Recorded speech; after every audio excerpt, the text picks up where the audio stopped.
এমনি উতবা ইবনে আবি মুঈত ঘর থেকে বের হয়ে দৌড় দিলেন আবু জাহেলের বাড়ির দিকে। যেই মাত্র আবু জাহেলের বাড়ির দিকে গেলেন, আবু জাহেলের বাড়িতে গিয়া দরজায় যখন আওয়াজ দিলেন, এমনি আবু জাহেল ঘর থেকে লাফ দিয়া বের হলেন। বের হয়ে জিজ্ঞাসা করলেন, রে উতবা ইবনে আবি মুঈত, তোমার চেহারার মধ্যে মলিন মলিন ভাব দেখা যায়, তোমার চেহারার মধ্যে পেরেশানি ভাব দেখা যায়, কি ব্যাপার এত রাত্রে তুমি আমার বাড়িতে কেন আসলা? আল্লাহু আকবার জোরে বলেন। উতবা ইবনে আবি মুঈত বলল, রে আবু জাহেল, আবু জাহেল রে, ওয়াজ লম্বা কইরা লাভ নাই, ওয়াজ কাটো কইরা লাই, একটা কথা জানার জন্য এসেছি। কি কথা বল? এমনি আবু জাহেল ডাক দা বলে, কি কথা তোমার বলো? উতবা ইবনে আবি মুঈত বলল, আবু জাহেল রে, আচ্ছা বলো তো দেখি, মুহাম্মদ যেই কিতাব তিলাওয়াত করে, মুহাম্মদ যেই কোরআন তিলাওয়াত করে, সবই কি সত্য নাকি মিথ্যা? আবু জাহেল গো, এত বড় সর্দার, তুমি এই কথাটা হনো জানো না, এই কথাটা হনো বুঝো না? জোরে কন্যা সুবহানাল্লাহ। এমনি উতবা ইবনে আবি মুঈত বলল, রে আবু জাহেল, ওয়াজ লম্বা করে লাভ নাই, শর্ট করো, তাড়াতাড়ি বলো, মুহাম্মদ যেই কোরআন তিলাওয়াত করে, এই কোরআন যদি সত্য হয়ে থাকে তাহলে তুমি মানো না কেন? আর যদি কোরআন মিথ্যা হয়ে থাকে, এইগুলি শোনার জন্য মনটা পাগল পারা হয় কেন? আল্লাহু আকবার জোরে বলেন। এমনি আবু জাহেল বলল, রে উতবা ইবনে আবি মুঈত, তুমি শোনো, আমার বাতিজা মুহাম্মদ যেই কোরআন তিলাওয়াত করি, এই কোরআন প্রত্যেকটা হরফ, প্রত্যেকটা অক্ষর নিরটে সত্য, ভুলের কোনো সন্দেহ নাই। জোরে কোন আল্লাহু আকবার। উতবা ইবনে আবি মুঈত ডাক দিয়া বলল, আবু জাহেল রে, তাহলে তুমি মানো না কেন? আমি এই জন্যই মানি না, আমি চাচা হইয়া, আমি বড় মুরব্বী হইয়া, আমি যদি আমার মুহাম্মদের হাতে, আমার বাতিজার হাতে যদি কালিমা পড়ে মুসলমান হয়ে যায়, তাহলে মক্কার ভিতরে আমার আর দাম থাকবে না। ছেলে তখন পড়ে আলিফ লাম মিম যালিকাল কিতাবু লা রাইবা ফীহি। আর জোরে করেন আল্লাহু আকবার।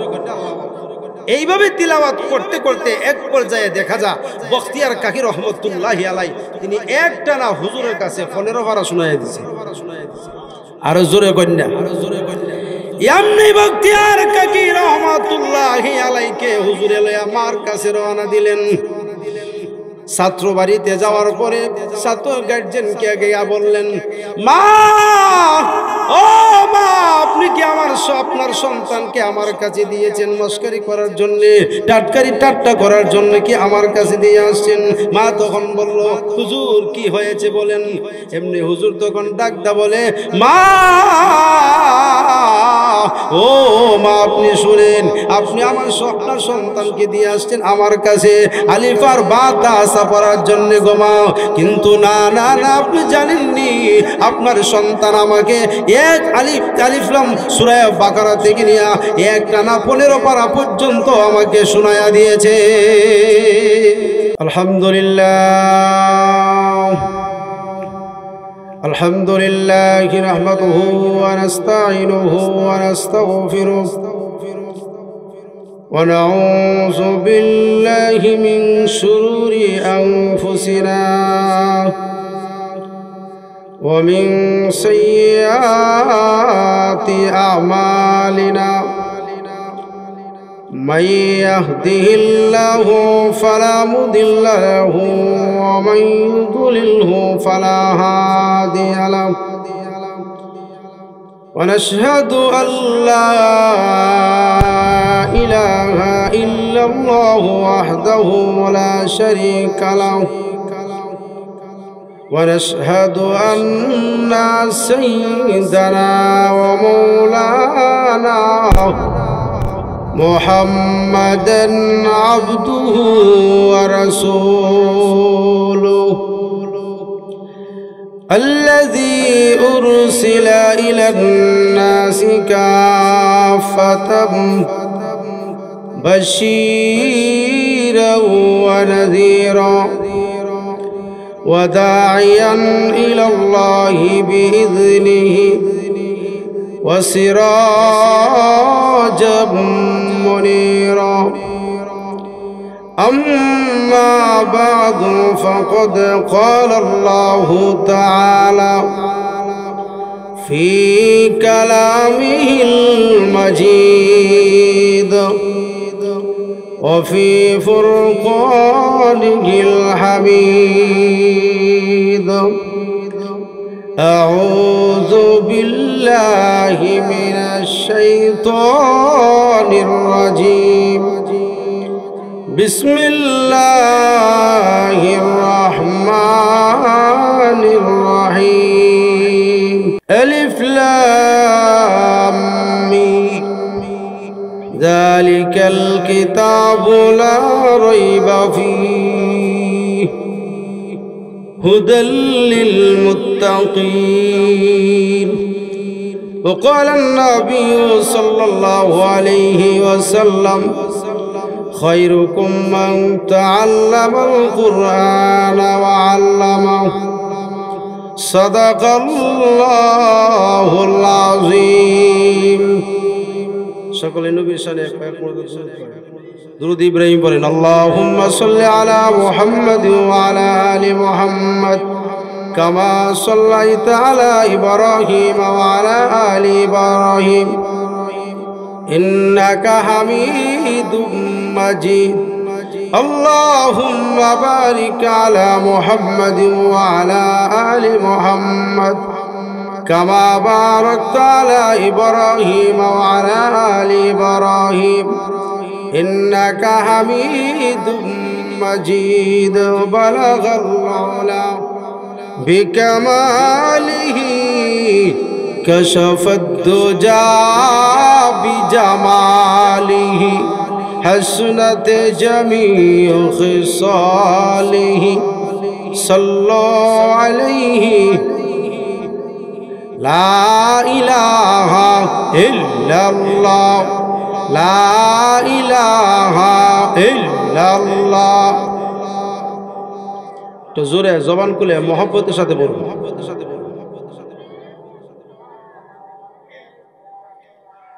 لا إله إلا الله لا إله إلا الله لا إله إلا الله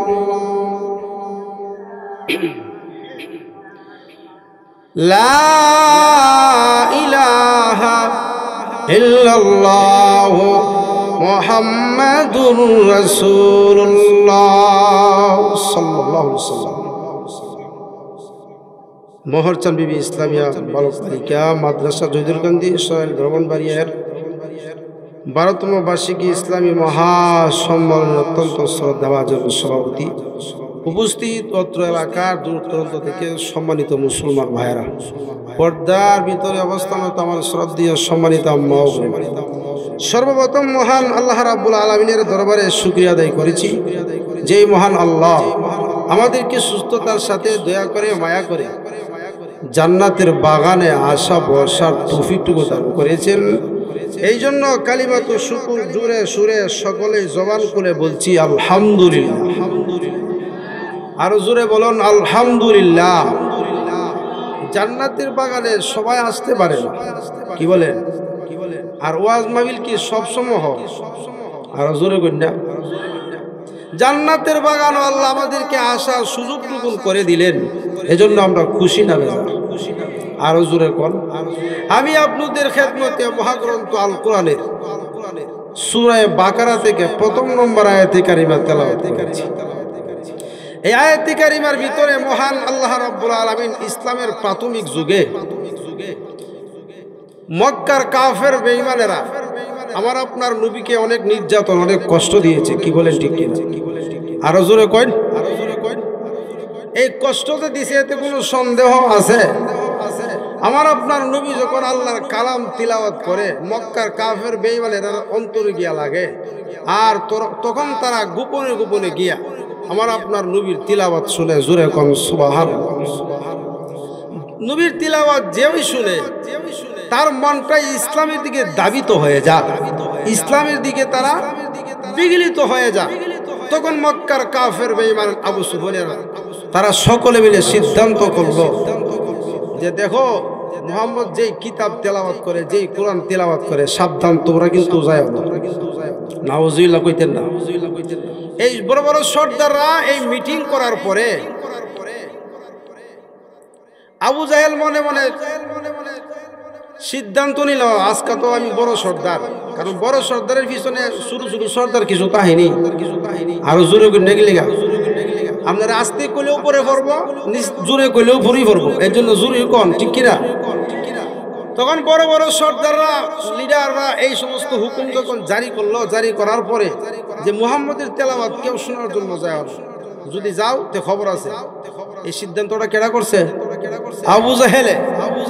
আবু জাহেল সিদ্ধান্ত কইরা সকলের সামনে সিদ্ধান্ত দিয়া, রাত্র যখন গভীর হয়ে গেছে, আবু জাহেল মনে মনে আজকে যে সিদ্ধান্ত নিলাম, কেউ তো আজকে আর মুহাম্মদের তিলাওয়াত শোনার জন্য যাইতো না, আচ্ছা যাক আমি একটু যাই, জোরে কোন সুবহানাল্লাহ। যেই মাত্র রাহমাতুল্লিল আলামিন তিলাওয়াত করা শুরু করলেন, তিলাওয়াত করতে করতে আর আবু জাহেল শুনতে শুনতে দেহেনে মগ্ন অবস্থায় এক পর্যায়ে দেখা যায় সকাল হয়ে গেছে, আবু জাহেলের কবর নাই, জোরে কোন সুবহানাল্লাহ। সকাল হয়ে যাওয়ার পরে যখন আবু জাহেলের দেন ভাঙলো, পিছনের দিকে তাকায়া দিয়ে যে সর্দার রেলিয়া হুকুম জারি করছিল তারাই পিছনে বসে আছে, জোরে কোন সুবহানাল্লাহ। আবু জাহেল ডাক দেখো, তোমরা কই গেছলা? আপনি কই গেছলা? আবু জাহেল মাথা নিচু করে বলে, বুঝিছি আমরা সকলেই এক রোগের রোগী, ওই জোরে কোন সুবহানাল্লাহ। এখন আবু জাহেল আবার নতুন করে সিদ্ধান্ত নিছে যে আজকে নতুন করে শপথ গ্রহণ করতে হবে যে আজ থেকে মুহাম্মদের তিলাওয়াত আর কেউ শোনার জন্য যাইতে পারবা না। এই রায় ঘোষণা হওয়ার পরে সকলে আপন আপন বাড়িতে চলে গেলেন। যাওয়ার পরে আবু জাহেল, রাত্র যখন গভীর হয়ে গেছে, আবু জাহেল আজকে তো নতুন করে সকলে শপথ গ্রহণ করছে, আজকে মনে হয় কেউ যাইতো না, আচ্ছা যাক আমি রাত্রের গভীরে মুহাম্মদের তিলাওয়াত শোনার জন্য যাই, জোরে কোন সুবহানাল্লাহ। যেই মাত্র গেলেন তিলাওয়াত শোনার জন্য, সকাল হয়ে গেল। আবু জাহেলের ধ্যান ভাঙ্গার পরে পিছনের দিকে তাকায়া দেখে সকলে এখানে উপস্থিত, জোরে কোন সুবহানাল্লাহ। এইবার আবু জাহেল তো শুনো, মক্কার ভিতরে মুহাম্মদ যে কোরআন তিলাওয়াত করে, এই কোরআনের প্রভাব এত বেশি, যে কোরআন তিলাওয়াত শুনে সে ওই ইসলামের দিকে তার মনটা গুল্লা যা, বিগলিত হয়ে যা, ইসলামের দিকে দাবিত হয়ে যাইব। আর আমরা যদি দিনের বেলা করি একটা, রাত্রি করি একটা, আমরা সর্দারি কিন্তু আর বেশি দিন থাকবো, সর্দারি কিন্তু আর বেশি দিন থাকতো না। শুনো, আজ থেকে লিখিতভাবে আমরা শপথ গ্রহণ করলাম যে আজ থেকে মুহাম্মদের তিলাওয়াত কেউ যেন না যায়। রাত্র যখন গভীর হয়ে গেছে, সকলে যার যার এই সিদ্ধান্ত হওয়ার পরে সকলে আপন আপন বাড়িতে চলে গেলেন, যার যার বাড়িতে চলে গেলেন। যাওয়ার পরে তাদের মধ্য থেকে একজনের নাম হলো উতবা ইবনে আবি মুঈত। সে সেনাবাহিনীর প্রধান। সে যতবারই বিছানায় আসা যাওয়া করে, চোখের মধ্যে কোনো ঘুম নাই, অন্তরেও শান্তি নাই, জোরে কোন সুবহানাল্লাহ। এমনি উতবা ইবনে আবি মুঈত ঘর থেকে বের হয়ে দৌড় দিলেন আবু জাহেলের বাড়ির দিকে। যেই মাত্র আবু জাহেলের বাড়ির দিকে গেলেন, আবু জাহেলের বাড়িতে গিয়া দরজায় যখন আওয়াজ দিলেন, এমনি আবু জাহেল ঘর থেকে লাফ দিয়া বের হলেন। বের হয়ে জিজ্ঞাসা করলেন, রে উতবা ইবনে আবি মুঈত, তোমার চেহারার মধ্যে মলিন মলিন ভাব দেখা যায়, তোমার চেহারার মধ্যে পেরেশানি ভাব দেখা যায়, কি ব্যাপার? এত রাত্রে তুমি আমার বাড়িতে কেন আসলা? আল্লাহু আকবার, জোরে বলেন। উতবা ইবনে আবি মুঈত বলল, রে আবু জাহেল, আবু জাহেল রে, ওয়াজ লম্বা কইরা লাভ নাই, ওয়াজ কাটো কইরা লাই, একটা কথা জানার জন্য এসেছি। কি কথা বল? এমনি আবু জাহেল ডাক দা বলে, কি কথা তোমার বলো? উতবা ইবনে আবি মুঈত বলল, আবু জাহেল রে, আচ্ছা বলো তো দেখি মুহাম্মদ যেই কিতাব তিলাওয়াত করে, মুহাম্মদ যেই কোরআন তিলাওয়াত করে, সবই কি সত্য নাকি মিথ্যা? আবু জাহেল কো এত বড় সর্দার, তুমি এই কথাটা হনো জানো না, এই কথাটা হনো বুঝো না। জোরে কন্যা সুবহানাল্লাহ। এমনি উতবা ইবনে আবী মুঈত বলল, রে আবু জাহেল, ওয়াজ লম্বা করে লাভ নাই, শর্ট করো, তাড়াতাড়ি বলো মুহাম্মদ যেই কোরআন তিলাওয়াত করে এই কোরআন যদি সত্য হয়ে থাকে তাহলে তুমি মানো না কেন? আর যদি কোরআন মিথ্যা হয়ে থাকে এইগুলি শোনার জন্য মনটা পাগল পারা হয় কেন? আল্লাহু আকবার, জোরে বলেন। এমনি আবু জাহেল বলল, রে উতবা ইবনে আবী মুঈত, তুমি শোনো, আমার ভাতিজা মুহাম্মদ যেই কোরআন তিলাওয়াত করি এই কোরআন প্রত্যেকটা হরফ প্রত্যেকটা অক্ষর নিরটে সত্য, ভুলের কোনো সন্দেহ নাই। জোরে কোন আল্লাহু আকবার। উতবা ইবনে আবী মুঈত ডাক দিয়া বলল, আবু জাহেল রে, তাহলে তুমি মানো না কেন? আমি এই জন্যই মানি না, আমি চাচা হইয়া, আমি বড় মুরব্বী হইয়া, আমি যদি আমার মুহাম্মদের হাতে, আমার বাতিজার হাতে যদি কালিমা পড়ে মুসলমান হয়ে যায় তাহলে মক্কার ভিতরে আমার আর দাম থাকবে না। এই কারণে আমি যতদিন পর্যন্ত বেঁচে থাকবো মুহাম্মদ যেই কোরআন তিলাওয়াত করে, যেই কথা বলে, প্রত্যেকটা কথা সত্য, সত্য হওয়ার পরেও আমি মানতে রাজি না, গ্রহণ করতে রাজি না। একটাই কারণ, আমার সর্দারি টিকে রাখার জন্য। জোরে কোন নাউজুবিল্লাহ।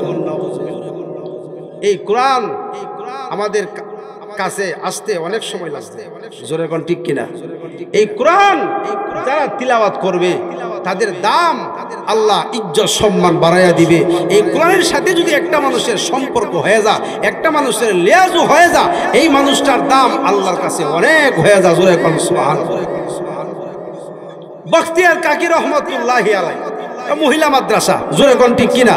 বখতিয়ার কাকি রহমাতুল্লাহি আলাইহির আম্মা, উনি ছোট মানুষ, ওনার আম্মা ওনাকে দিয়ে আইছে মক্তব, হুজুরের কাছে দিয়ে আইছে আলিফ বা তা পড়ার জন্য মক্তব দিয়ে আইছে। কই দিয়ে আইছে? মক্তব দিয়ে আইলে তো হুজুরের সর্বপ্রথম যে শিক্ষাটা দিব এই শিক্ষাটার নাম হতো প্রথম হইল আলিফ, এরপরে বা। আপনারা পারেননি? আরো জোরে কন্যা পারেননি? পারবেন কেমন? আপনারা সন্তানের দিলেন কিন্ডারগার্টেন মাদ্রাসাতে, কিন্ডারগার্টেন স্কুলে, জোরে কোন ঠিক কিনা? এখানে গেলে শিক্ষা দিয়ে টিম পারা, তারা মারে, তারা মারে, তারা মাঠে পারে ডিম, আর টিম তারা মাঠে পারে ডিম, তাদের 2 টাকারা, এটা কোনো ফরক হইল?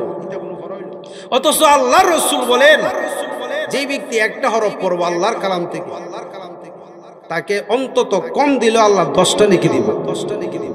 আরো জোরে কই, 10টা নেকি আল্লাহ দিব। কিন্তু পৃথিবীতে আজ পর্যন্ত যত বিজ্ঞান বের হয়েছে, যত কিতাব আবিষ্কার হয়েছে, এমন কোন কিতাবের এই পৃষ্ঠাত আসেনি লেখা যে একটা অক্ষর বললে 10টা নেকি দিব।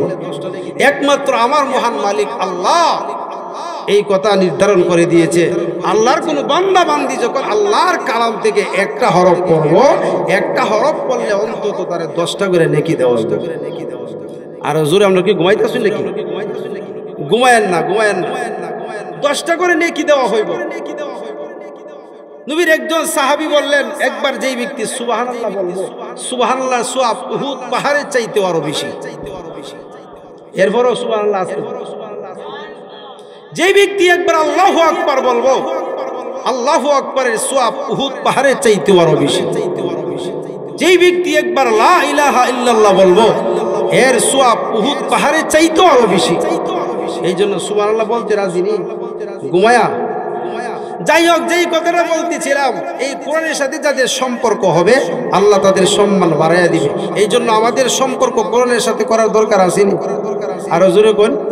যেই কথাটা বলতেছিলাম, বখতিয়ার কাকি রহমাতুল্লাহি আম্মা উনাকে নিয়ে যখন মাদ্রাসায় দিয়ে আসছে, ছেলেরা তখন হুজুরে পড়াইতেছে, তুমি পড়ো আলিফ, তুমি পড়ো বা, তুমি পড়ো তা, তুমি পড়ো তা। ছেলে তখন বলে, হুজুর আমি এইভাবে পড়বো না, আমি ফুরি, আপনি শুনেন। জোরে কোন সুবহানাল্লাহ। ছেলে তখন পড়ে আলিফ লাম মিম যালিকাল কিতাবু লা রাইবা ফীহি আর জোরে করেন আল্লাহু আকবার। এইভাবে তিলাওয়াত করতে করতে এক পর্যায়ে দেখা যায় বখতিয়ার কাকি রহমতুল্লাহি আলাই তিনি একটানা হুজুরের কাছে 15 পারা শোনায় দিয়েছে। আর জোরে করেন না, এমনি বখতিয়ার কাকি রহমতুল্লাহি আলাইকে হুজুরে লইয়া মার কাছে রওনা দিলেন। ছাত্র বাড়িতে যাওয়ার পরে ছাত্র গার্জেনকে গিয়া বললেন, মা ও মা, আপনি কি আপনার সন্তানকে আমার কাছে দিয়েছেন মস্কারি করার জন্য, ঠাট্টা করার জন্য কি আমার কাছে দিয়ে আসছেন? মা তখন বলল, হুজুর কি হয়েছে বলেন। এমনি হুজুর তখন ডাকদা বলে, মা ও মা, আপনি শুনেন, আপনি আপনার সন্তানকে দিয়ে আসছেন আমার কাছে আলিফার বাতা পড়ার জন্য গো মা, কিন্তু না না না, আপনি জানেননি আপনার সন্তান আমাকে এক আলিফ লাম সূরা বাকারা থেকে নিয়ে এক টানা 15 পারা পর্যন্ত আমাকে শোনায়া দিয়েছে। হুজুর ছাত্র গার্জেনকে বললেন, মা ও মা, একটা কথা জানার জন্য এসেছি, না হয়ে আসলাম না গো মা। মা তখন ডাক দিয়ে বলেন, হুজুর বলেন না গো, কিসের জন্য এসেছেন বলেন। এমনি হুজুর তখন ডাক দিয়া বলে, আপনার নাবালেগ বাচ্চা, ছোট বাচ্চা 15 পারার হাফেজ কেমনে হয়েছে? আল্লাহু আকবার, জোরে বলেন না। এমনি বখতিয়ার কাকি রহমাতুল্লাহি আলাইহির মা ডাক দা বলেন, হুজুর আমি যখন আমার সন্তানকে দুধ পান করাইতাম, আমার সন্তান যখন চোখের পানি ছেড়ে দিয়া কান্না করত দুধ পান করার জন্য, দুধ খাওয়ার জন্য, আমি তখন বখতিয়ার কাকি রহমতুল্লাহি আলাইহির আম্মা সাথে সাথে দুধ দেই নাই। আমি সর্বপ্রথম আল্লাহর কালাম তিলাওয়াত করতাম, আল্লাহর কালাম তিলাওয়াত করে করে এরপরে আমি আমার সন্তানকে দুধ পান করাইতাম।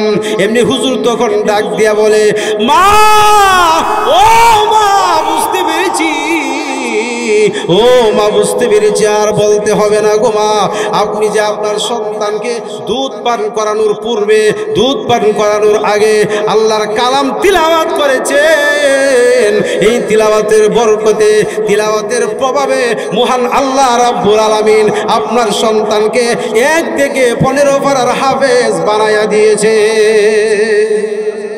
আর জোরে কোন, আর আমরা আমাদের সন্তানগুলিরে কুল্লয়া মোবাইল টিভি, জোরে কোন ঠিক নেই, বড় মোবাইল দি, যে একটা টাইসের সমান, এই মোবাইল দিয়ে আমরা টিভি, জোরে কোন ঠিক নেই। বাচ্চা ভালো হবো কেমনে? বাচ্চা ভালো হওয়ার ভিক্টরি হলো মা, জোরে কোন ঠিক কিনা? মা যদি ভালো হয় সন্তান ভালো হবে, মা যদি আল্লাহ ভালো হয় সন্তান আল্লাহ ভালো হবে, মা যদি বিশ্বাস সন্তানও আল্লাহ ভালো হবে, এতে কোনো সন্দেহ নাই, জোরে কোন ঠিক কিনা? আমাদের ভিক্টরি বালা, ইট মিলও দেখছেন না, ফরমাজে আছে, যে ইট বানা, যে ছোট ছোট বাচ্চাগুলি আরে যে কষ্ট করে, আল্লাহু আকবার, চোখ দিয়ে রক্ত না পানি আসে, রক্ত আসে, যেই কষ্ট তারা করে, যেই ফর্মা দিয়ে ইট বানা, যে ইটটা বানাইবো এ ফর্মার মাঝে সঠিক মাপে খাই মাটি দিতেইব, জোরে কোন ঠিক নেই। এবং একটা ইট যদি এদিক সেদিক এর ভিতরে দিতে গিয়া ইটটা দেখবেন আর ইটটা সোজা না, বাঁকা হয়ে যা, কি হয়ে যা, কেন বাঁকা হয়েছে? ফুরা দেওয়ার পরে কিন্তু বাঁকা হয়েছে না, জোরে কোন ঠিক কিনা? বাঁকা কোন সময় হয়েছে? বানানোর সময় বাঁকা হয়েছে। এই বাঁকাটা যেই ব্যক্তি বিল্ডিং বানাইব, বিল্ডিং পর্যন্ত যাইব, জোরে কোন ঠিক কিনা? কেন? মেইন সমস্যা হয়েছে যেই ব্যক্তি বানাইছে, বানানেওয়ালা সঠিক করে বানাইছে না। বানানেওয়ালা যদি সঠিক করে বানা তাহলে ইট সুন্দর হইব, জোরে কোন ঠিক না? আর যেই জিনিসটা সুন্দর এটা দামও এটা থেকে 3000 4000 বেশি টাকা, জোরে কোন ঠিক কিনা? এই জন্য ফ্যাক্টরি যদি ভালো হয় ইট ভালো হবে, মা যদি ভালো হয় সন্তান আল্লাহ ভালো হবে। আপনার ফ্যামিলি থেকে যদি একটা আলেম হয়, একটা আলেমা হয়, একটা পর্দানিশী মা হয়, তাহলে এই সন্তান, এই পেট থেকে যতগুলি সন্তান দুনিয়াতে আসবে, দুনিয়াতে পদার্পণ করবে, দুনিয়াতে ভূমিষ্ঠ হবে, সবগুলি দিনদার হবে, পরহেজগার হবে, নামাজি হবে, আল্লাহ ওরা হবে, জোরে কোন ঠিক কিনা? আমাদের ফ্যাক্টরি সমস্যা। এই জন্য এই মাদ্রাসা এই মাদ্রাসা হলো দ্বীনি মাদ্রাসা। এখান থেকে আপনার সন্তানকে আখিরাতের জিন্দেগি, দুনিয়ার জিন্দেগি কেমনে সুন্দর হবে, আখিরাতের জিন্দেগি কেমনে সুন্দর হবে, সেই জিনিসটা শিক্ষা দেওয়া হয়। জোরে কোন ঠিক কিনা? আপনার সন্তানকে এই মাদ্রাসায় দিলে কি হবে? দ্বীন শিখবে, পর্দা শিখবে, নেককার হবে, আল্লাহওয়ালা হবে। জোরে কোন ঠিক কিনা? আপনি এখন ওয়াজ থেকে গিয়ে ডাইরেক্ট ঘুমাই যাবেন কেন?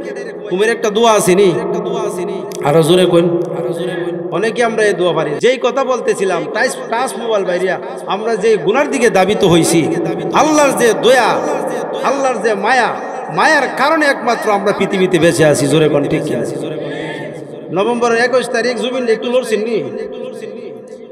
নভেম্বরের 21 তারিখ জুবিন একটু লড়ছেন নি? ফেড়ো ফানি আছেন নি সময়? কিয়ামত আল্লাহ সব কিছু পারে। আল্লাহ বলেন সব কিছু বান্দাবান্দির হাতের কামাই। জহারাল ফাসাদু ফিল বাহরি ওয়াল বিমা কাসাবাত আইদিন নাস।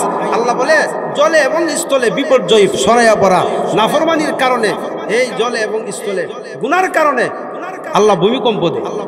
ভূমিকম্প হয়েছিল নি? আমরা যেই পরিমাণ গুনাহ করি একমাত্র আল্লাহর দয়ার কারণে আমরা পৃথিবীতে বেঁচে আছি। জোরে কোন ঠিক কিনা? বায়ারা আমার, হাসরের মাঠ যেদিন কায়েম হয়ে যাবে, আল্লাহ রাব্বুল আলামিন ডাক দিয়া বলবেন, ও আমার ফেরেশতারা, আমার একজন বান্দাকে জাহান্নামের দিকে নিয়ে যাও। ওই বান্দা তখন জাহান্নামের দিকে যাইতে থাকবে। সামনের দিকে এক কদম আগা আর পিছনের দিকে গার মোড়াইয়া তাকা।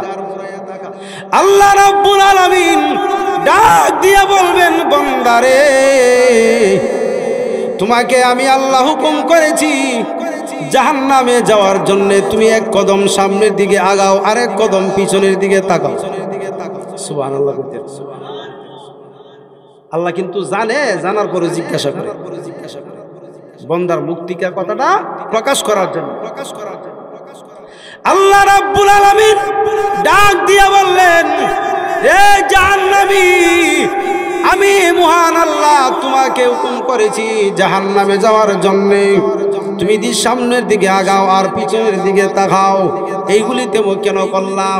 এমনি বান্দা তখন বলে, প্রভু, 100 ভাগ দয়ার মালিক হইলা তুমি, সেখান থেকে এক ভাগ মাত্র পৃথিবীর সমস্ত মাখলুকাতের মধ্যে ছড়াইয়া দিয়েছো।